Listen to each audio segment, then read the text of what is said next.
दूसरा आता है मेरे पास न्यूक्लिक एसिड, जिसको हम हेरिडिटरी मटेरियल के नाम से भी जानते हैं। तो बायोमॉलिक्यूल्स में दूसरा वाइटल मॉलिक्यूल मैं ले रही हूं न्यूक्लिक एसिड। इसका नाम न्यूक्लिक एसिड क्या सोच के रखा गया? शुरुआत में माना ये जाता था ये सिर्फ न्यूक्लियस के अंदर मिलते हैं, इसीलिए इसका नाम पड़ गया nucleic acid. Nucleic acid actually में जो भी पहले मानते थे कि जितना रिसर्च था सिर्फ न्यूक्लियस में मिलते हैं, तो कहाँ मिले थे? क्रोमोसोम्स। आई होप नाम तो सुना ही होगा आप लोगों ने। हेरिडिटरी मटेरियल है, from one generation to other generation जो कैरेक्टर्स ट्रांसमिट होते हैं उसके लिए रिस्पॉन्सिबल कौन होता है? क्रोमोसोम्स। क्रोमोसोम्स का सारा structure protein, structure of full body is made up of protein, right? तो उसका बेसिक स्ट्रक्चर किससे बना होता है? प्रोटीन से।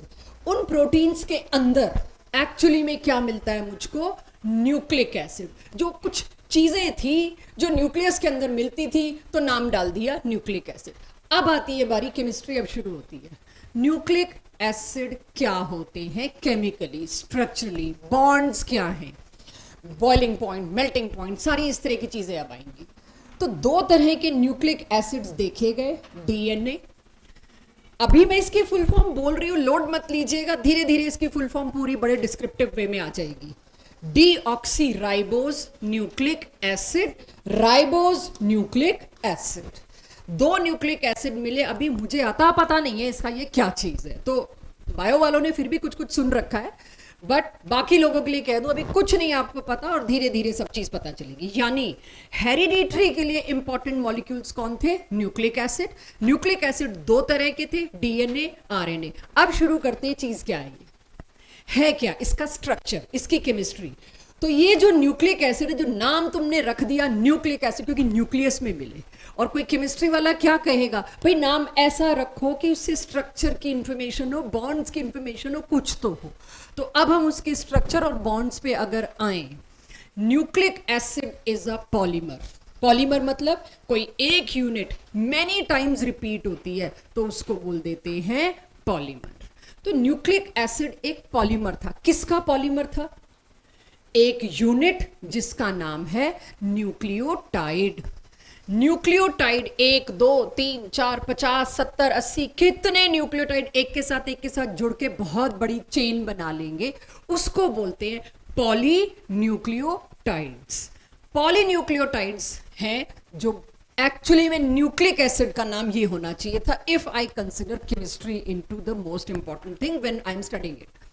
तो इन न्यूक्लिक एसिड्स को, अब आपके लिए क्वेश्चन ऐसे ही फ्रेम होंगे, न्यूक्लिक एसिड्स आर पॉलीन्यूक्लियोटाइड्स। बहुत सारे न्यूक्लियोटाइड्स आए, एक के साथ एक चेन में जुड़े, न्यूक्लिक एसिड बन गया। अब हमें कौन सा पता है न्यूक्लियोटाइड क्या है? अब पढ़ेंगे ये न्यूक्लियोटाइड आप किसको कहते हैं। तो न्यूक्लियोटाइड समझने के लिए पहले मेरे को पॉलीन्यूक्लियोटाइड एक बार दिखाना है। इन केस आपका डेफिनेशन बेस्ड वही आता है क्वेश्चन अगर बोर्ड्स में।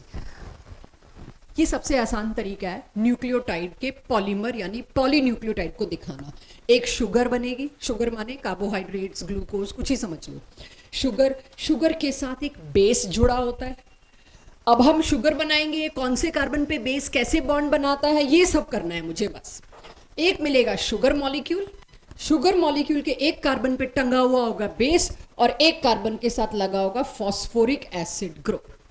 इतने हिस्से को बोला गया न्यूक्लियोटाइड। अब ये दूसरा न्यूक्लियोटाइड शुरू हो गया, तीसरा, चौथा, पांचवा और हजारों न्यूक्लियोटाइड की बनी चेन। ये चेन आपकी एक जनरेशन से दूसरी जनरेशन कैरेक्टर को लेके जाती है। For example colour of eyes, right? For example colour of hair, skin, each and everything is coded here. इन बेसिस के थ्रू कोड होती है जो बी बनाया। ये बताते हैं कि इवन कोई डिफेक्ट भी होना है बाय बर्थ, बहुत डिफेक्ट्स जो हैं देखे जाते हैं, वो भी कुछ ना कुछ। अब अगला जो हमारे पास वाइटल मॉलिक्यूल आएगा प्रोटीन्स, उसमें पढ़ेंगे कि there are few children born with a disease diabetes, there are few children born with sickle cell anaemia. और जो आप हेरिडिटरी डिजीज बोल रहे हो, कुछ बच्चों का हार्ट में होल होता है पैदा होते ही, तो वो कहाँ क्या गड़बड़ होती है, क्या रीजन होता है, क्या चीज मिस होती है जिसकी वजह से एक स्ट्रक्चर उलट पुलट हो जाता है, ठीक है। तो वो प्रोटीन्स में आएगा, उससे पहले मेरे को न्यूक्लियोटाइड बनाने हैं। आज प्रोटीन कौन बनाता है ये बताएंगे, और अगले पार्ट में प्रोटीन कैसे बनता है ये बताएंगे। सो ये मेरे सामने क्या आया, पॉली न्यूक्लियोटाइड, सो ऑन कर दिया मैंने। नाउ भाई न्यूक्लियोटाइड क्या होता है वो समझना है, ताकि मैं पॉली न्यूक्लियोटाइड क्या होता है वो समझ पाऊं। तो एक न्यूक्लियोटाइड बनने में 3 चीजें लगती हैं, एक शुगर, एक बेस, एक फॉस्फोरिक एसिड ग्रुप। तीनों को जरा इत्मीनान से पढ़ते हैं। जो शुगर होती है वो होती है पेंटोज शुगर। पेंट माने ऑर्गेनिक में 5 कार्बन, कुल मिला के 5 कार्बन की शुगर। ऑफ कोर्स इसमें ऑक्सीजन भी लगा हुआ, तभी पेंटोज बोला है मैंने। खैर वो पेंटोज वगैरह की तो अभी आप हेडेक नहीं ले सकते। इस शुगर को देखिए साइक्लिक है।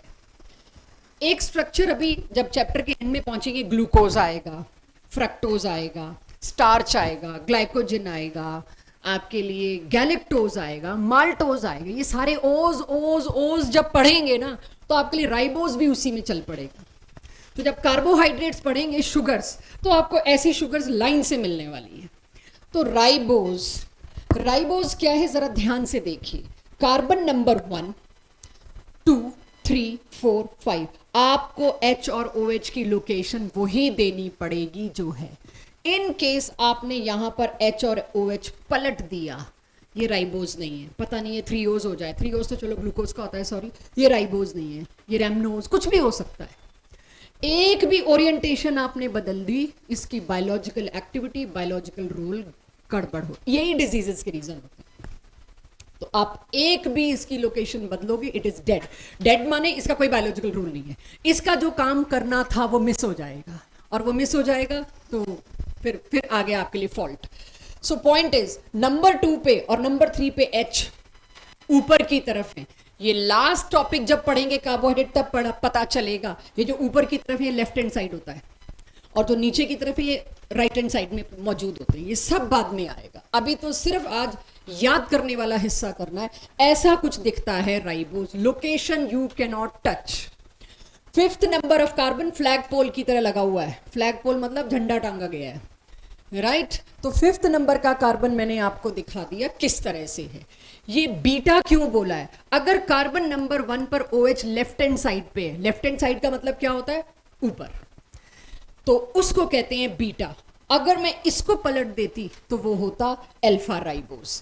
ऐसे ही रखती तो बीटा। आपको अल्फा राइबोज नहीं बनाना, आपको सिर्फ बता रही हूं कि बीटा का मतलब क्या है। नंबर 1 कार्बन पे आपने ऊपर OH बनाना है, दैट मीन्स बीटा। सो चलिए राइबोज बना दिया आपने। राइबोज से आया R, यानी RNA में शुगर कौन सी होती है, राइबोज शुगर। अगर आप इसमें ध्यान दीजिए, दूसरे नंबर के कार्बन पे O गायब कर दिया, चेक, सब कुछ सेम। दूसरे नंबर के कार्बन पे मैंने क्या गायब कर दिया, O हटाने का मतलब क्या होता है, डी ऑक्सी। वाटर हटा है तो डी हाइड्रेशन, ऑक्सीजन हटा तो डी ऑक्सी, तो इसका नाम क्या आ गया, डी ऑक्सी राइबोज। ये नेगेटिव का मतलब क्या होगा, लीवोरोटेटरी। यहां नेगेटिव का मतलब क्या होगा, laevorotatory, small D small L. लेकिन कैपिटल डी क्या है, wait for carbohydrate, you will get to know. Sugars जब पढ़ेंगे तो शुगर का ये डिटेल आएगा, बहुत डिटेल आएगा, तभी 2 लेक्चर लगते हैं शुगर्स को।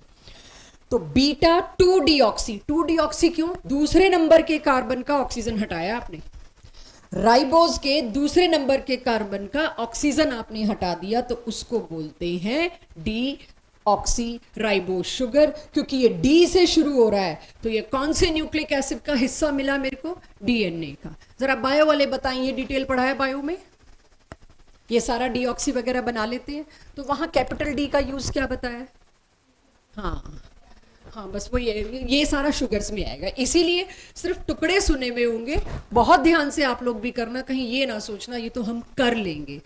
बस बायो में चैप्टर की हेडिंग में बायो है, बाकी सारी केमिस्ट्री है। सो ये आपके पास आरएनए और डीएनए का फर्क शुरू हो गया। तो can I close 1 point, RNA nucleic acid में राइबोज शुगर होती है, डीएनए न्यूक्लिक एसिड में डीऑक्सी राइबोज शुगर होती है। Sugar is of course pentose, 5 carbon की साइक्लिक शुगर। एक साइकिल 4 कार्बन और 1 ऑक्सीजन से बनी है, 5वां तो फ्लैगपोल की तरह बाहर निकला हुआ है। सो ये हुई शुगर्स। जो उसमें यूज होती है। दूसरी चीज क्या यूज होती है बच्चों? Basis. Second thing is basis. तो अब सेकंड हेडिंग जो मेरे पास है वो क्या है? Nitrogenous basis. कुछ खास नहीं है इसमें नोट करने को, इसमें रटने को ज्यादा मिलेगा, मतलब याद करने को नाम है, बस नाम की आदत थोड़ी आप लोगों को कम होती है, बायो में नाम बहुत होते हैं। नाइट्रोजन कंसिस्टिंग बेसिस, इनका स्ट्रक्चर आपको एनसीईआरटी में मिलेगा। मैं यहाँ इतना बड़ा स्ट्रक्चर नहीं बना रही। 4 साल पहले मेरे स्टूडेंट्स ने पूछा था मैम स्ट्रक्चर याद करें, मैंने कहा आज तक आया तो है नहीं, अब कहूँगी तो कर लोगे, तो मैं मुश्किल लग रहा है, टाइम नहीं है, ठीक है छोड़ दो। आज तक देखा नहीं मैंने नाइट्रोजनस बेसिस के स्ट्रक्चर पे क्वेश्चन। उसी साल के जेई में आ गया, उसी साल जनवरी में ही नाइट्रोजनस स्ट्रक्चर के ऊपर क्वेश्चन आ गया। इन चारों में से कौन सा एडेनिन है?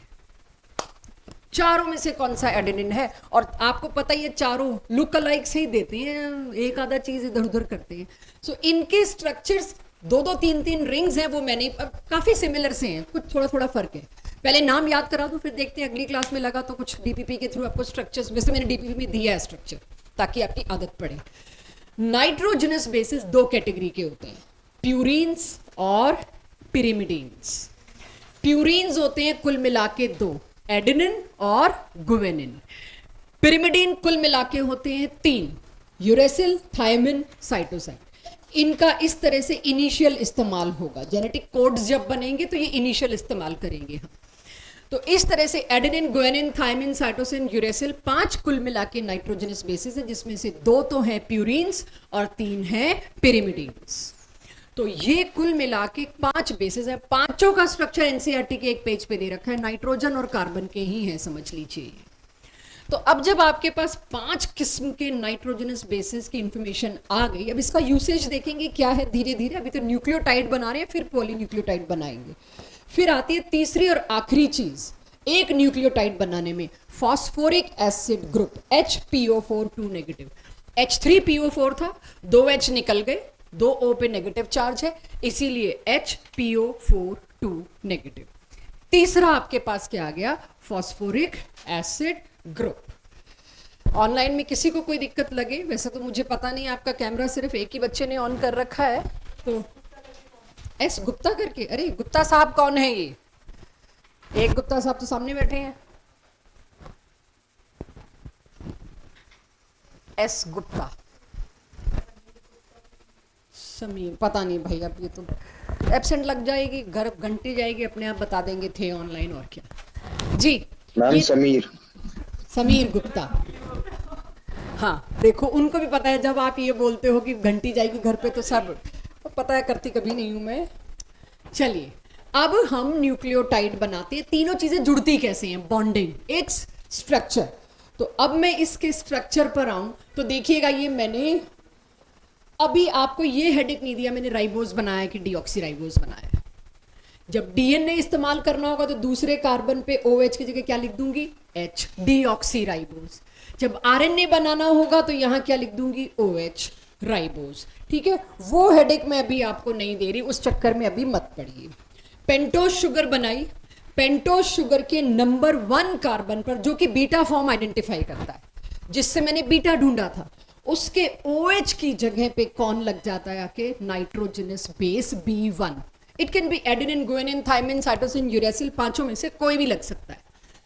ये जो बॉन्ड है ये पूछा गया है, इस बॉन्ड को कहते हैं बेस का नाइट्रोजन और शुगर का कार्बन। और शुगर के लिए केमिस्ट्री में वर्ड है, शुगर के बॉन्ड के लिए ग्लाइकोसाइड। ये वर्ड जो बॉन्ड है, आपसे यही बोर्ड के 1 मार्कर क्वेश्चन है, 2 शुगर्स के बीच जो बॉन्ड बनता है उसको क्या कहते हैं? Glycosidic bond. 2 अमीनो एसिड यानी प्रोटीन के बीच बॉन्ड बनता है उसको क्या कहते हैं? Peptide bond. तो बॉन्ड्स के नाम मिलने वाले हैं यहां पे आपको। ये बॉन्ड है एन ग्लाइकोसाइडिक बॉन्ड। 2 चीजें मिली तो क्या बना? न्यूक्लियोसाइड। 2 चीजें मिली तो बना न्यूक्लियोसाइड। अभी तीसरी चीज कौन सी बची है?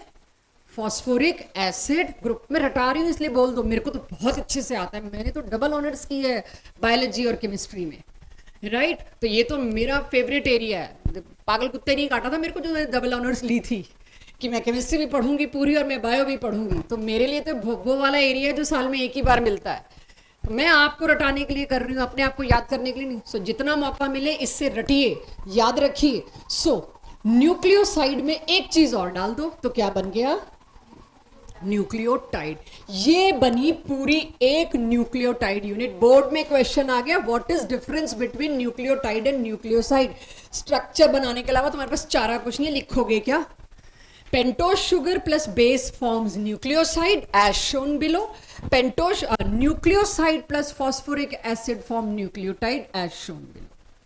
तो ये आपके पास है, 1 मार्क में भी आया, आपको करना पड़ेगा। दिस इज व्हाट हैपेंड जब बोर्ड्स में आई रिक्वेस्टेड माय डॉटर कि कर ले, ये हर बार आने वाला है, ये मैं कर लूंगी अपने आप को भी, मेरे को मुझे पता है ये हो जाएगा। 99 मार्क्स आए उसकी केमिस्ट्री में, एक कहाँ कटा? न्यूक्लियोटाइड और न्यूक्लियोसाइड का डिफरेंस बहन जी लिख नहीं पाई, स्ट्रक्चर नहीं बना पाई। तो वो 1 नंबर भी यहां पे हम कटवाते हैं, जबकि हम बता रहे हैं कि ये प्रिडिक्टेड क्वेश्चन है। 8 नंबर का चैप्टर क्या देंगे? एक विटामिन की डिजीज पूछ लेंगे, 3 नंबर शुगर्स में दे देंगे, 3 नंबर प्रोटीन में दे देंगे, या न्यूक्लिक एसिड में, मतलब कुछ इसी तरह से आपका डिवीजन होगा मार्क्स का। तो 3 नंबर में क्या पूछेंगे? अभी डीएनए आरएनए देखोगे, है ही कुछ नहीं। तो ये तो बनता ही बनता है किसी ना किसी तरीके से ऑब्जेक्टिव में। सो न्यूक्लियोटाइड और न्यूक्लियोसाइड का फर्क, किसी को लगे नहीं मेरे पे तो नहीं हो रहा स्ट्रक्चर, टाइम नहीं बचा, मेरा पेपर खत्म होने वाला है, छिनने वाला है, तो भाई कुछ ऐसा ही दे दो। पेंटोज के, इसका मतलब यही दे दो नहीं है, पेंटोज के 5वें कार्बन पे फॉस्फोरिक एसिड ग्रुप और पेंटोज के पहले कार्बन पे base, this constitute what? Nucleotide. एक न्यूक्लियोटाइड का मतलब ये है, ये याद रखने के लिए और ये प्रेजेंट करने के लिए। प्रेजेंट करने का मौका हमेशा ऐसे लीजिए, और याद करने के लिए इतना बहुत है। पेंटोज शुगर के पहले कार्बन पर बेस लगा, और कौन से कार्बन पे लगा है फॉस्फोरिक एसिड ग्रुप? 5वें कार्बन पे। इस तरह से क्या बन के आया मेरे पास? एक न्यूक्लियोटाइड। तो अब तक मैंने एक क्वेश्चन कवर किया 1 मार्क का, what is difference between nucleotide and nucleoside. तो काफी पूछे गए क्वेश्चन है बोर्ड्स के। मैं ऑब्जेक्टिव की तरफ अभी तो पहुंची भी नहीं, और ना अभी मैं 3-4 दिन तक पहुंचने वाली हूँ। अभी सिर्फ बेसिक एनसीईआरटी का कराएंगे। अगले हफ्ते तक शायद थोड़ा और आप लोग हो जाएं अवेलेबल, तो मैं इसी में कुछ आगे कराऊंगी। अब एक न्यूक्लियोटाइड दूसरे न्यूक्लियोटाइड से जुड़ता कैसे है? फिर जैसे एक दूसरे से जुड़ रहा है, वैसे ही दूसरा तीसरे चौथे से जुड़ता जाएगा और एक लंबी चेन बन जाएगी हजारों न्यूक्लियोटाइड्स की। अच्छा, न्यूक्लियोटाइड की बैकबोन कोई मुझसे पूछे तो क्या रहेगी? पेंटोज शुगर, वही दिखा रही हूँ आपको, सब कुछ उसके कार्बन पे टंगा हुआ है। तो अब आप ये देखिए, ये पहला न्यूक्लियोटाइड पहला बताने के लिए मैंने B1 लिख दिया, ताकि आपको समझ आए कि कौन सा पहला न्यूक्लियोटाइड है। ये है first nucleotide, check. Carbon number 1 पे नाइट्रोजनस बेस B1 लगा है। कार्बन नंबर 5 पे कौन आके जुड़ गया? Phosphoric acid group. ये हो गया न्यूक्लियोटाइड, जहां मैं अपना पेन कर रही हूं, दिस इज 1 न्यूक्लियोटाइड। दूसरा न्यूक्लियोटाइड जो नीचे है वो आया इसके साथ जुड़ने। कहां जुड़ेगा? तीसरे कार्बन पे OH था बच्चों। अगर आप देखना भी चाहें तो अपनी पेंटोज शुगर जिस पेज पे बनाया देख सकते हो, यहां पर OH था। फॉस्फोरिक एसिड ग्रुप में भी यहां OH आएगा, एसिड और अल्कोहल। ये है फॉस्फोरिक एसिड और ये है अल्कोहल।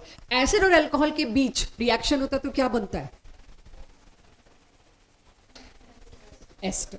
लेकिन आपके एसिड कौन सा है? फॉस्फोरस वाला। इसीलिए इसका नाम क्या रख दिया? फॉस्फोडाई एस्टर। एसिड और अल्कोहल के बीच की लिंकेज अब तक फेमस थी एस्टर। तो जब एस्टर बनता है एसिड और अल्कोहल को मिला के, तो क्यों ना मैं यहां पे एस्टर वर्ड लिख दूं। This chapter is all about linkages, not about role of protein in body. Digest कैसे होता है प्रोटीन, कार्बोहाइड्रेट कहाँ से डाइजेस्ट होना शुरू होता है, या न्यूक्लिक एसिड का रोल क्या है। This is not about biology, this is about how they form bond, what is the name of the bond and chemistry behind the bond. So phosphodiester, 2 units जुड़ी via phosphoric acid. Acid और alcohol के बीच में bond कौन सा बनता है? Ester. तभी मैंने इसको बोला फॉस्फोडाइएस्टर लिंकेज। तो ये जो लिंकेज मेरा तैयार हो रहा है, दिस लिंकेज, ये है आपका फॉस्फोडाइएस्टर लिंकेज। तो अब मैं इस लिंकेज को थोड़ा और दिखाऊं आपको, तो यहां ध्यान दीजिए। ये फॉस्फोरिक एसिड ग्रुप दूसरी पेंटोज शुगर के 5वें कार्बन पे ही था, ये तो कभी नहीं बदलने वाली बात। तो 5वें कार्बन पे फॉस्फोरिक एसिड ग्रुप, ये दूसरी वाली न्यूक्लियोटाइड यूनिट थी, उसके ऊपर जो बेस लगा हुआ है वो बेस कौन सा है, B2।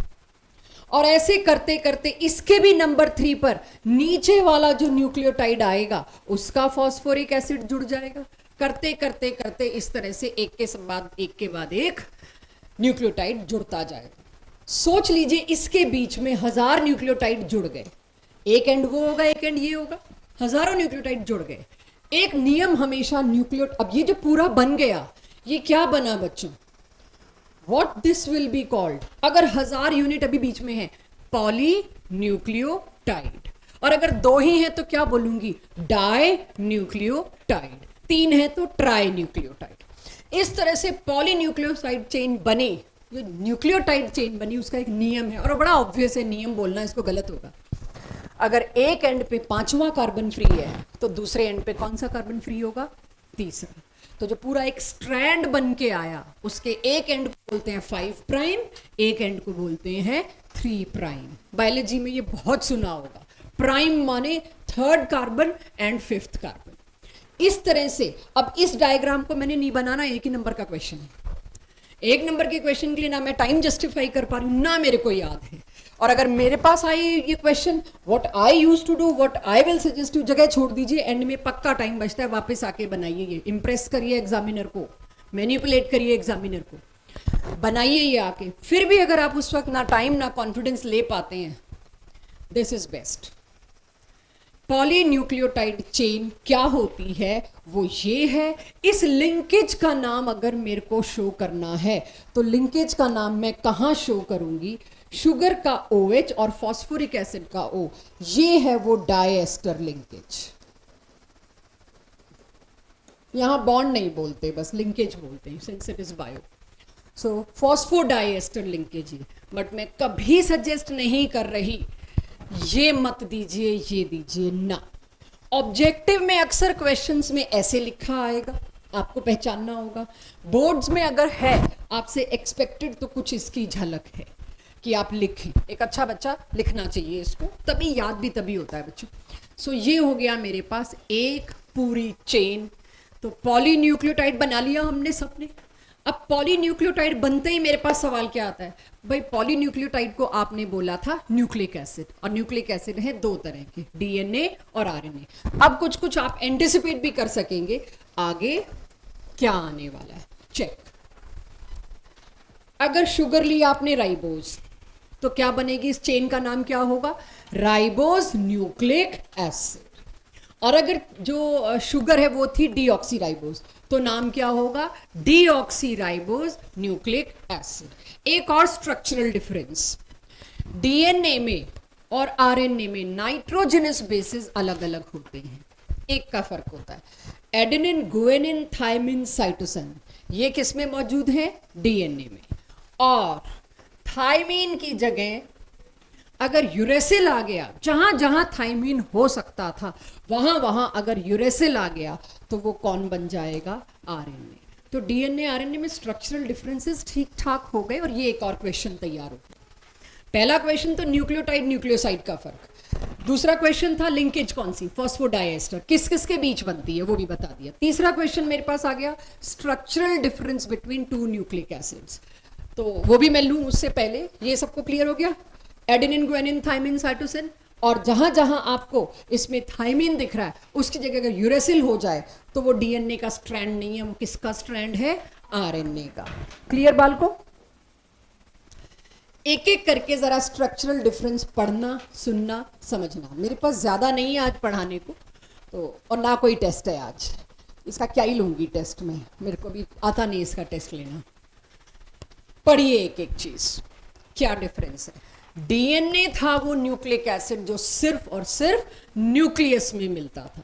बहुत बाद में पता चला RNA नाम का न्यूक्लिक एसिड न्यूक्लियस के साथ साथ सेल के साइटोप्लाज्म में भी मौजूद है।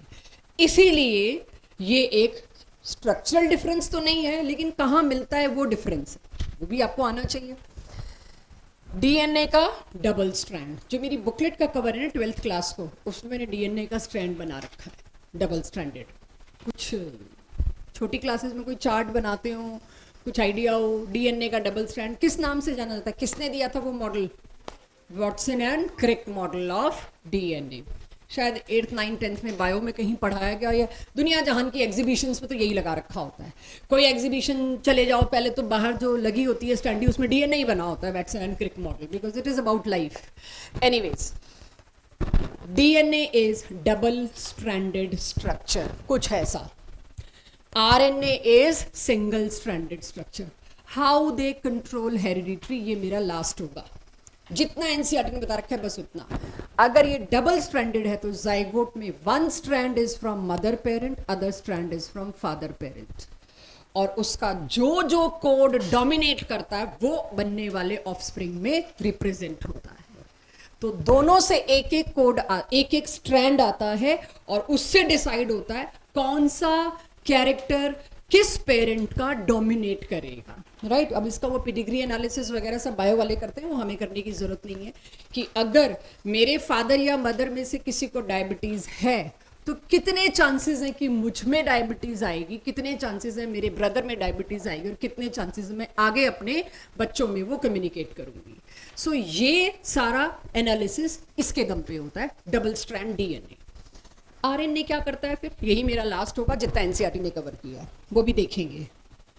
सिंगल स्ट्रैंड, अकेला स्ट्रैंड जाता है, ये डिसाइड हो चुका है, उसके बाद सिर्फ ये मैसेज लेके जाता है बेटा ये होना है, ठीक है। That's why it is single strand.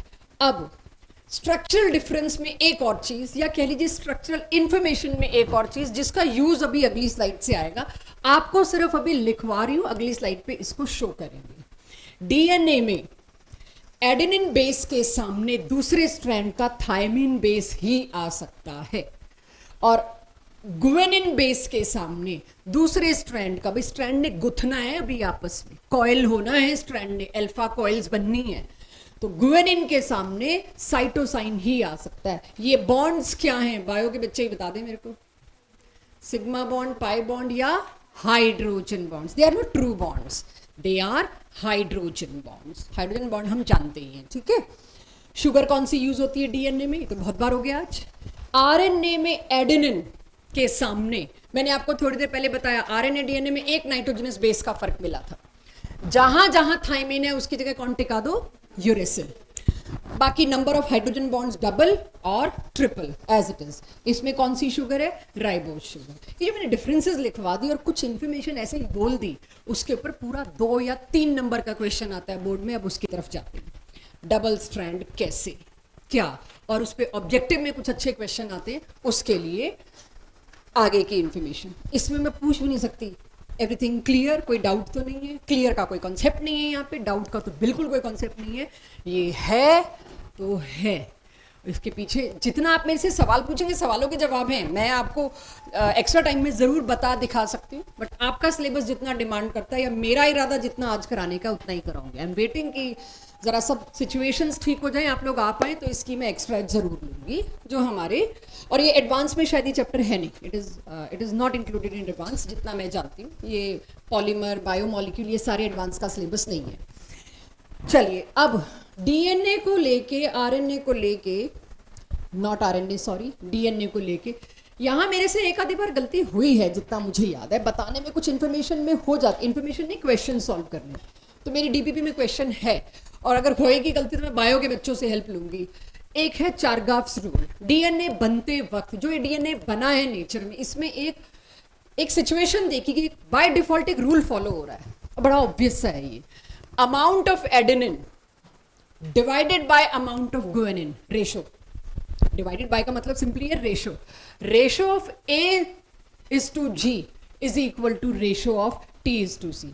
अब भाई जब हमें पता ही है ए ने टी के साथ ही पेयर होना है, तो जितना ए है उतना ही टी होगा। अब जी ने सी के साथ पेयर होना है, तो जितना जी है उतना ही सी होगा, तो रेशो तो सेम ही आने वाला है। तो कुछ इस तरह से चारगाफ रूल है। यस, इसके जब आप क्वेश्चंस करेंगे बुकलेट में, इसकी थ्योरी पढ़ेंगे और डीपीपी में इसके क्वेश्चन करेंगे, तो ये और क्लैरिटी से आएगा। मैं वहां तक के लिए छोड़ रही हूँ क्योंकि एनसीईआरटी से बाहर है, ये एक्स्ट्रा एज में आएगा। बट न्यूक्लिक एसिड का कुछ लेके नहीं जाना चाह रही आगे, ये 12th बोर्ड का बिल्कुल भी नहीं है, ये एक्स्ट्रा एज में इसके क्वेश्चन डीपीपी में अलग से दिए जाएंगे। Total purines is equals to total pyrimidines, A plus G और T प्लस सी बराबर होंगे, लेकिन A प्लस टी और C प्लस जी का रेशो कभी भी 1 नहीं होगा। ये सारी इंफॉर्मेशन देखी गई। अब अगर मैं आपसे पूछूं, मैं 2 अलग अलग ऑर्गेनिज्म से डीएनए सैंपल्स लाई और उनको मैंने बॉयल किया, बॉइलिंग पॉइंट एक डीएनए ए का ज्यादा आया, एक डीएनए का कम आया, what inference can you draw? क्या अंदाजा लगाओगे जिसका बॉइलिंग पॉइंट ज्यादा है? उसके अंदर हाइड्रोजन बॉन्ड्स ट्रिपल वाले ज्यादा थे, इसीलिए उनका बॉइलिंग पॉइंट ज्यादा था, यानी उनमें साइटोसिन और गुआनिन की क्वांटिटी ज्यादा थी as compare to adenine and thymine. ये इन्फ्रेंस, वो 4 स्टेटमेंट होंगे जो भी मैच करेगी आप बता ही लो। तो इस तरह के क्वेश्चन, अप्लाइड क्वेश्चन, ये पास्ट ईयर्स बात कर रही हूँ जेई के और नीट के, तो इस तरह के क्वेश्चंस इसमें से, अब देखिए ये इन्फॉर्मेशन किसी के पास है तो ये अकल उसी वक्त लग सकती है कि बॉइलिंग पॉइंट में हाइड्रोजन बॉन्ड ही रोल प्ले करता है, तो बॉयल किया तो उसकी कॉइलिंग ओपन होगी, तो कॉइल जब ओपन होगा तो हाइड्रोजन बॉन्ड टूटेंगे, high boiling point means more triple bonds, triple means hydrogen bond. तो ये कुछ है जो एनसीईआरटी में नहीं है, बट आपको जेई और उसमें कराएंगे तो क्वेश्चंस के थ्रू होगा। तो I hope everyone now knows these 2 are hydrogen bonds, these 3 are again hydrogen bonds, not sigma pi type of true bonds. So DNA और आरएनए को लेके अब इनका थोड़ा सा बायोलॉजिकल रोल की तरफ मुझे जाना है, कॉइलिंग की तरफ मुझे जाना है और कंप्लीट करना है, खत्म करना है न्यूक्लिक एसिड्स को। यहां तक आई होप समझ आ रहा होगा और ये भी दिख रहा होगा डुएबल है, याद करने वाली चीज है। तो यहां से एक तरह से सेकंड लास्ट क्वेश्चन कहूं, इसका कुछ बचेगा भी नहीं। डीएनए के दोनों स्ट्रैंड एक दूसरे के कॉम्प्लीमेंट्री होते हैं, ये क्वेश्चन आता है। अब कॉम्प्लीमेंट्री का मतलब क्या होता है? डे टू डे लाइफ में क्या है कॉम्प्लीमेंट्री का मतलब? कहाँ यूज करते हो आप डे टू डे लाइफ में? ये तो कॉम्प्लीमेंट्री है, साथ में मिलने वाला, फ्री। भाई अगर हम कोई होटल रूम बुक करा रहे हैं तो अंडरस्टूड है ब्रेकफास्ट उसमें कॉम्प्लीमेंट्री है, वो तो साथ आएगा ही। अगर आपको डीएनए का एक स्ट्रैंड पता है, और बेटर बोलूं एक लीगल कॉइन, सिक्का, अगर उसके एक साइड हेड है तो अंडरस्टूड है उसकी दूसरी साइड टेल्स होगा। कोई पलट के देख रहा है तो मतलब अजीब ही बात होगी, तो कॉम्प्लीमेंट्री है। एक साइड हेड्स है तो पीछे टेल्स तो है ही है। सेम अगर एक स्ट्रैंड पता है तो दूसरा तो पता ही है, इसलिए एक पेरेंट से एक स्ट्रैंड ही ट्रांसफर होता है। कैसे? ये बेस पेयर रूल्स की वजह से। Why both strands are complementary? Because of the base pair rule. What base pair rule? आप ये देखिए, एक स्ट्रैंड 3 प्राइम से मैंने 5 प्राइम बनाया। I hope now you know 3 prime का मतलब क्या है। एक डायग्राम आ जाए ना बोर्ड में और उसमें कुछ चीजें दी हो, justify these symbols, justify these things. 3 prime को क्या जस्टिफाई? जो इस डीएनए में डीऑक्सीराइबोज पेंटोज शुगर थी उसके तीसरे कार्बन को फ्री रखा गया है, वो फॉस्फोरिक एसिड से अटैच्ड नहीं है, उसके तीसरे कार्बन पे OH अभी भी जिंदा खड़ा है। ये मतलब है 3 प्राइम का। अब एडेनिन, ये है सिंगल स्ट्रैंड, राइट? एडेनिन के सामने 2 हाइड्रोजन बॉन्ड से कोई और नहीं बन सकता सिवाय थाइमिन के, तो थाइमिन ही जुड़ेगा। थाइमिन के सामने कौन जुड़ेगा? एडेनिन। साइटोसाइन के सामने कौन जुड़ेगा? गुआनिन। और बायो वाले थोड़ा और इसमें अपने आप को मान सकते हैं, समझ सकते हैं। ये एक स्ट्रैंड जो ऑफस्प्रिंग में जाता है आरएनए का, उससे उसकी बॉडी में डीएनए का दूसरा स्ट्रैंड बनता है। एक स्ट्रैंड बन गया, उसका दूसरा तो अपने आप बनता है नए बनने वाले सेल्स में। अगर आप देखें आपकी स्किन पे कहीं कट लगता है, राइट, सुपरफिशियल कट लगा जिसमें स्टिचेस नहीं आए और वो रिपेयर होता है, तो कुछ दिन बाद आप नहीं ढूंढ सकते कहाँ लगा। सेम कलर की स्किन, सेम टेक्सचर की स्किन आती है, सब कुछ सेम। वो डीएनए है जो इंफॉर्मेशन लेता है कि आपकी स्किन का टेक्सचर, कलर वगैरह वगैरह क्या होगा। आपके बाल अगर गिरते हैं तो सेम कलर के बाल आते हैं, ये उन्हीं डीएनए के थ्रू मैसेज कन्वे होता है। सो फिर टी के आगे कौन लगाऊं? ए, डबल बॉन्ड से ए के आगे कौन लगाऊं? अब दूसरा स्ट्रैंड हम बना रहे हैं, अंडरस्टूड। ये जेई के बहुत कॉमन क्वेश्चन है, एक स्ट्रैंड देके दूसरा ढूंढवाते हैं, चारों में से कौन सा, आपको बेस पेयर रूल से ढूंढना पड़ेगा। सो जी के आगे कौन, सी, टी के आगे फिर कौन, ए। तो एक स्ट्रैंड दिया तो दूसरा स्ट्रैंड आप बता सको, ये आपका ऑब्जेक्टिव क्वेश्चन है। जब आप एक स्ट्रैंड की इंफॉर्मेशन से दूसरे स्ट्रैंड की इंफॉर्मेशन निकाल सकते हैं because of base pair rule, this justify the statement that DNA के दोनों strands are complementary to each other. Clear सबको ये चीज? डीएनए के दोनों स्ट्रैंड कॉम्प्लीमेंट्री बता लेंगे एक दूसरे के, ये थोड़ा सा आधा पन्ना भरना पड़ेगा, ठीक है, पूरा स्ट्रक्चर बना के, बेस पेयर रूल बता के, because this is the rule, A के साथ ये, सी के साथ ये कंबाइन करता है वाया इतने हाइड्रोजन बॉन्ड, दैट्स वाई, और डायग्राम। अब कुछ मैंने मेजरमेंट्स लिखी हैं, आई एम नॉट श्योर ये एनसीईआरटी में है बट हमें चाहिए क्योंकि आ रखी है। एक हेलिक्स पूरा 3.4 नैनोमीटर और दो बेसिस के बीच में गैप 0.34 नैनोमीटर। आगे आप बुकलेट भी पढ़ेंगे, जब भी मेरा टेस्ट देंगे आप सब कुछ पढ़ेंगे तो शायद आपको ये भी पता लग जाएगा एक हेलिक्स में, हालांकि इससे बड़ा ऑब्वियस दिख रहा है, कितने बेसिस आए, ऐसी कुछ इन्फॉर्मेशन आपको बुकलेट में नहीं तो मेरी एक्स्ट्रा एज की क्लास में मिलेगी, जो बेसिक एनसीईआरटी से बाद में ली जाएगी। पहले बेसिक कर लें हम।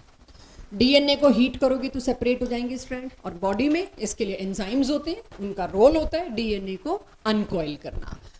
TM is general symbol for melting point of these nucleic acid, that is DNA.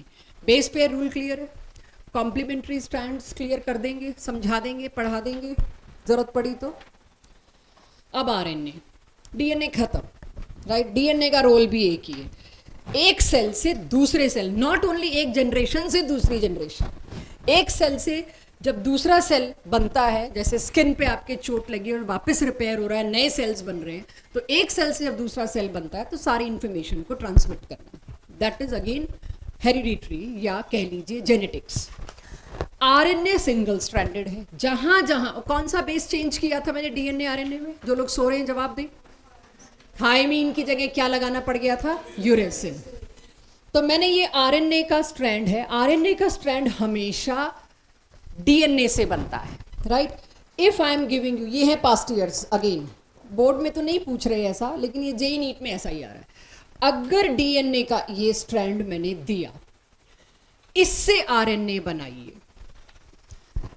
तो आरएनए में ए के साथ अब कौन कंबाइन करेगा थायमीन की जगह, यूरेसिल, और जी के साथ सी। ये डीएनए का स्ट्रैंड गया और आरएनए का स्ट्रैंड इससे बना, तो आरएनए का स्ट्रैंड ए की जगह क्या आ जाएगा यहाँ पर, यू, टी की जगह क्या आ जाएगा, ए। ये मत सोचना टी तो आरएनए में होता ही नहीं है, ये मैंने आरएनए दिया भी नहीं है, ये मैंने क्या दिया है, डीएनए। डीएनए से आरएनए बनाना है तो फिर टी की जगह कौन लगा दूं, ए, जी की जगह कौन लगा दूं, सी। तो सी और जी में तो कोई समस्या ही नहीं है, यहाँ क्या लगा दूं, यू।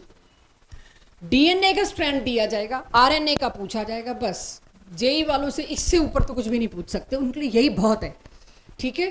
तो ये बहुत ही टिपिकल और बहुत ही रेयर मिले, मतलब हमारे कल की पूरा दिन एक ही काम में लगा है, सुबह से दोपहर तक हम पास्ट ईयर ढूंढ रहे हैं। 1999 तक भी जेई में पास्ट ईयर में 5 क्वेश्चन मिले 2025 से लेके, बट मैं ऐसा कह रही हूँ इसी साल आ जाना है कि न्यूक्लिक एसिड से बहुत कम कवरेज है। होपफुली यहाँ से है, क्योंकि यहाँ से कुछ ज़्यादा ट्रिकी पूछ नहीं सकते, ईजी सा पार्ट है।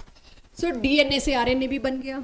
अब आपकी एनसीईआरटी को खत्म करना है, मुझे तो बस एक आखिरी चीज बतानी है, आरएनए क्या है, ये डीएनए आरएनए काम कैसे करते हैं, हाउ दे कंट्रोल हेरिडिटरी, उसके पीछे की साइंस क्या है उसे समझिए। This is your last page of nucleic acid. Have you ever heard of the word genetic code? क्या होता है जेनेटिक कोड, कोई भी बता दे, किसको कहते हैं? आ जाएगा, इनको नहीं समझ आएगा, मेरे को आ जाएगा। जेनेटिक कोड किसको कहते हो?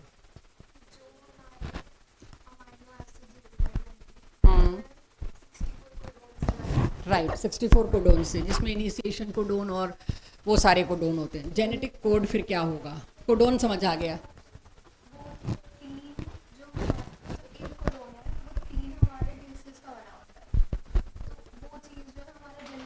यस, 3, बस इनके लिए इतना बहुत है।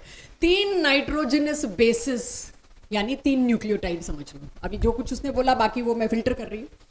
3 जैसे AUU, this is 1 code. UCG, this is 1 code. UUU, this is 1 code. अब वो सारी चीज दिल तो नहीं था पढ़ाने का, लेकिन एनसीईआरटी में डाल रखा है आखिरी पेज, वो काटना भूल गए हैं।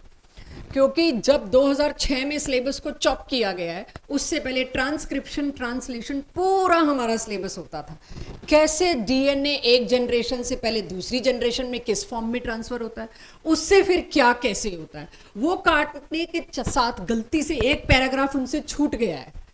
कायदे से वो भी कटना चाहिए था। अब वो एक पैराग्राफ छूट गया तो मैं रिस्क नहीं ले सकती, मुझे वो पढ़ाना है। आरएनए 3 तरह का होता है, ये तो प्रॉपर्ली पूछते हैं आपसे, टीआरएनए, आरआरएनए, एमआरएनए। इन तीनों के रोल आपको दे रखे हैं, वो मैं अब आपको सिखा रही हूँ, समझा रही हूँ, क्योंकि इसके बाद बस 2 लाइनों में रोल दे के चैप्टर खत्म कर दिया, राइट। सबसे पहला जेनेटिक कोड किसने डिस्कवर किया? बायो वाले कितने बच्चे बैठे हैं? 2 और हाथ ही नहीं उठाएंगे। ये सुपरमेट, ओ भाई चरण कहाँ हैं तुम्हारे? हाँ, सबसे पहला कोड किसने डिस्कवर किया? आपकी एनसीईआरटी 12th केमिस्ट्री में दे रखा है, मुझे तो बताना पड़ेगा, देखूं बायो वालों को आता है कि नहीं। ये पूछा भी जाता है, कभी किसी का मन किया साइंटिस्ट का नाम पूछने का। तो सबसे पहला जेनेटिक कोड, हाँ बताओ, कोड कौन सा है? UAG। ये इनिशिएशन कोड तो नहीं बता रहे तुम? इनिशिएशन कोड तो है प्रोटीन सिंथेसिस इनिशिएट करने के लिए कोई कोड चाहिए। तो हरगोविंद खुराना ने ये नहीं डिस्कवर किया था, वो तो इनिशिएशन कोड है। इनिशिएशन कोड थोड़े पूछ रही हूँ। तो आपने नाम, अरे जाओ, मैंने कोड नहीं, मैंने पूछा था सबसे पहला जेनेटिक कोड। आज तक एक ही जेनेटिक कोड निकाल पाए हैं, डिस्कवर, यहाँ इन्वेंशन नहीं हो रहा, यहाँ डिस्कवर हो रहा है। तो वन ऑफ द साइंटिस्ट, और आपकी एनसीईआरटी में 12th क्लास की एनसीईआरटी में बायोमोलिक्यूल चैप्टर में आखिरी पेज में दे रखा है, उनकी पूरी फोटो भी बना रखी है। Hargovind Khurana, he was expelled from India because of some politics way back in 90s, उस मतलब 19th century। He was expelled because of some politics, उनके रिसर्च को नहीं सपोर्ट किया जा रहा था। He shifted to US और वहाँ पर 15 से 20 साल के रिसर्च के बाद हरगोविंद खुराना ने एक जेनेटिक कोड डिस्कवर किया। ये इतना मुश्किल क्यों है? ये इतना मुश्किल बताने के लिए आपको एक एग्जाम्पल दे सकते हैं। एक बहुत बड़े भूसे के ढेर में एक सुई को अगर आपको ढूंढने को कहा जाए, this is what is finding 1 genetic code. अब तक नहीं हुआ, और अगर हम जेनेटिक कोड ढूंढ लें तो सबसे पहला इलाज ढूंढा जाएगा कैंसर और एड्स का। सबसे पहला इलाज हम ये क्यों नहीं कर पा रहे, इन डिजीजेस को हम क्यों नहीं उस तरह से कर पा रहे इलाज? क्योंकि we are not able to find that टुकड़ा, दैट जेनेटिक कोड। उसको हम बाद में तो ट्रीट करें, उसको कट करें, जो भी करें, हम उसे ढूंढ ही नहीं पाते। एक पूरी बॉडी में डीएनए में जाके उसको ढूंढना। तो अगर आप देखिए, कैंसर कॉजिंग जीन सबकी बॉडी में, सबके सेल में पहले से मौजूद होता है। Every cell consists of that genetic code which initiate cancerous growth। बस उसको एक्टिवेट होना होता है। तो कोई over excessive use of tobacco, alcohol, radiations का एक्सपोजर या कुछ भी और रीजंस हैं, वही रीजंस अभी तक कैटेगरिकली सारे नोन नहीं है, बट बहुत सारे नोन है जो ये बड़े कॉमन फैक्टर्स हैं। तो जो भी यूसेज ऑफ टोबैको और इस तरह की चीज़ों में आप देखते हैं, वो उसके उस बॉडी पार्ट के सेल में, डीएनए में उस जीन को एक्टिवेट कर देता है जो कैंसर कॉजिंग ग्रोथ है। उसके बाद सेल्स अनकंट्रोल्ड ग्रो करते हैं और उसके बाद एक जीन से दूसरा, दूसरे से तीसरा एक्टिवेट होता जाता है। This is how cancer grows. और जिसकी इम्यूनिटी जितनी ज्यादा, इम्यूनिटी मतलब क्या? Young age. इम्यूनिटी का मतलब क्या है? आप बीमारियों के अगेंस्ट लड़के जल्दी खड़े हो जाते हैं। तो ये डिजीजेज हैं ऑटो इम्यून। ऑटो इम्यून मतलब जिसका इम्यून सिस्टम अच्छा है उसमें ग्रोथ फास्ट होगी, उसमें कैंसर ग्रो जल्दी करेगा। तो ये वो जो जीन है जिसकी मैं बात कर रही हूँ कि एक जीन अभी तक जो हरगोविंद खुराना ने निकाल रखा है, ढूंढ रखा है, अभी तक हम और जीन नहीं कर पाए हैं। कर लें तो सबसे ज्यादा रिसर्च इसी लाइन पे चल रहा है। हेरिडिटरी डिजीज को कंट्रोल कर लें, जो आर्थराइटिस है, जो चश्मा लगना है, नाइट ब्लाइंडनेस, कलर ब्लाइंडनेस है, ये सिकल सेल एनीमिया है, ये सब की सब हेरिडिटरी डिजीजेज हैं। डायबिटीज, इन सब के लिए इलाज मिल जाता है अगर हम एक जीन निकाल पाएं तो। वो अभी तक नहीं कर पा रहे हैं। सो अब आपके लिए जेनेटिक कोड, क्योंकि इंफॉर्मेशन थी एनसीईआरटी में, थोड़ा सा बैकग्राउंड देख के मेरे को बताना था। अब ये डीएनए आरएनए काम कैसे करता है? मान लीजिए ये है एक सेल, सेल के सेंटर में कौन है? न्यूक्लियस। इस न्यूक्लियस के अंदर डबल स्ट्रैंडेड डीएनए है। एक सेल से जब दूसरा सेल बन रहा है, चोट लगी, एक सेल से वहां पे ग्रोथ हो रही है, दूसरा सेल बन रहा है, दूसरे सेल के न्यूक्लियस में उस सेल से एग्जैक्ट कॉपी डीएनए का एक स्ट्रैंड पहुंच गया। एक स्ट्रैंड पहुंच गया तो वहां वाले एंजाइम्स ने दूसरा स्ट्रैंड तो अपने आप गढ़ लिया, बना लिया। तो डीएनए डबल स्ट्रैंडेड है। इस डीएनए में सारी इंफॉर्मेशन है उस बनने वाले स्किन सेल के बारे में, मेलेनिन कितना हो, क्या हो, सब कुछ। तो अब क्या करते हैं, थोड़ा सा न्यूक्लियस को मैं बड़ा बना दूं क्योंकि मुझे यहां पर कुछ दिखाना है। तो डीएनए का काम समझ में आ गया, रोल पूछा जाता है। DNA carry information from one cell to other cell. तो एक स्ट्रैंड आया तो दूसरा स्ट्रैंड तो इसका अपने आप ही कॉम्प्लीमेंट्री है, बन गया। अब साइटोप्लाज्म को ये मैसेज देना है कि मेलेनिन नाम का पिगमेंट बनाओ, स्किन बनाओ, ये बनाओ, वो बनाओ। ये सारा क्या है? प्रोटीन। जो भी स्ट्रक्चर आपको आपकी बॉडी में दिखाई दे रहा है वो सब क्या है? प्रोटीन। तो अब डीएनए ने मैसेज देना है बाहर साइटोप्लाज्म में, क्या करने के लिए? मेलेनिन नाम का प्रोटीन बनाइए। मेलेनिन नाम का प्रोटीन बनने में कुछ अमीनो एसिड्स का खर्चा होना है, लगना है। 20 अमीनो एसिड होते हैं, एम आई राइट? 20 ही होते हैं। 20 अमीनो एसिड होते हैं जो साइटोप्लाज्म में फैले हुए होते हैं। कहां फैले हुए होते हैं?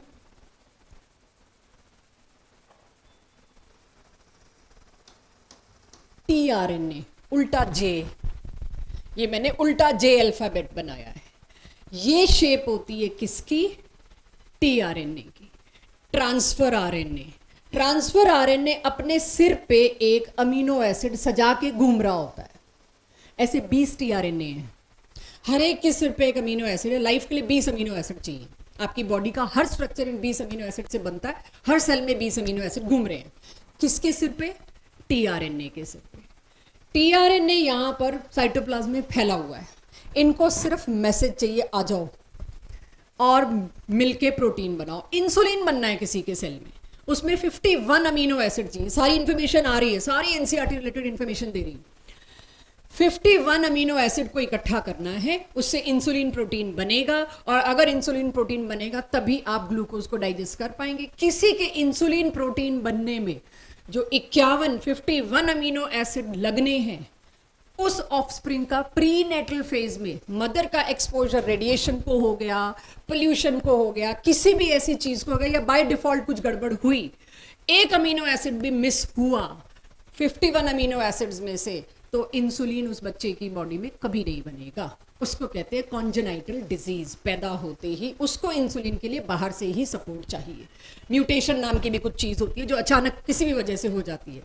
तो ये टीआरएनए फैले पड़े हैं साइटोप्लाज्म में। अब डीएनए इस तक मैसेज कैसे पहुंचाएगा? Messenger RNA. मैसेंजर आरएनए का काम क्या है? वो मिलता है यहां पर, वो मिलता नहीं है, बनता है, सॉरी। इस डीएनए के एक कोड के बेसिस, सॉरी, एक स्ट्रैंड के बेसिस को वो पढ़ेगा। और थोड़ी देर पहले आपको पढ़ाया गया, आपने डीएनए से आरएनए मेरे को बना के दिया। ये काम कौन करता है? एंजाइम्स। न्यूक्लियस के अंदर एक एंजाइम है जो डीएनए के एक स्ट्रैंड से क्या बना लेगा? यहां पर आरएनए का एक स्ट्रैंड। मैसेज जो एक सेल से दूसरे सेल में कोड बन के आया था, उसको डीकोड करने का काम किसने किया? आरएनए ने। कौन से आरएनए ने? Messenger RNA. ये मैसेंजर आरएनए न्यूक्लियस से बाहर गया और वहां पे ढिंढोरा पीट दिया, आ जाओ। राइट, अब वो ढिंढोरा कैसे पीटा? मैं इस सेल से बाहर, थोड़ा अलग बनाना पड़ेगा, इतना बड़ा डायग्राम मुझसे बनेगा नहीं। तीसरा आरएनए, राइबोसोमल आरएनए नाम की एक चीज है।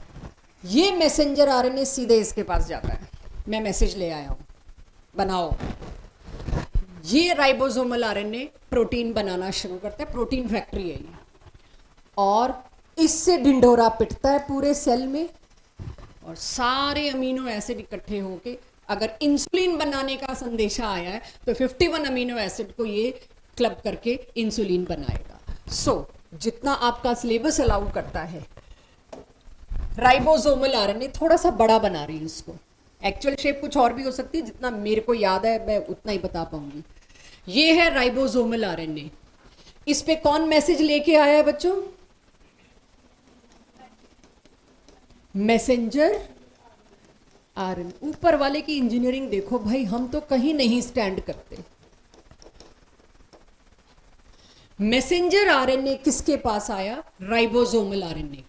इसको एक मोती की तरह अगर हम माने, बीड, और ये उस बीड का होल है, ये धागे की तरह इसके अंदर घुसेगा और यहां पर 3 ATT या AU, ये लोग बताएंगे इनिशिएशन कोडोन कौन सा था, जो भी, कोई भी AUU या UGC नाम का 3 नाइट्रोजनस बेसिस को राइबोसोमल आरएनए एक बार पढ़ता है।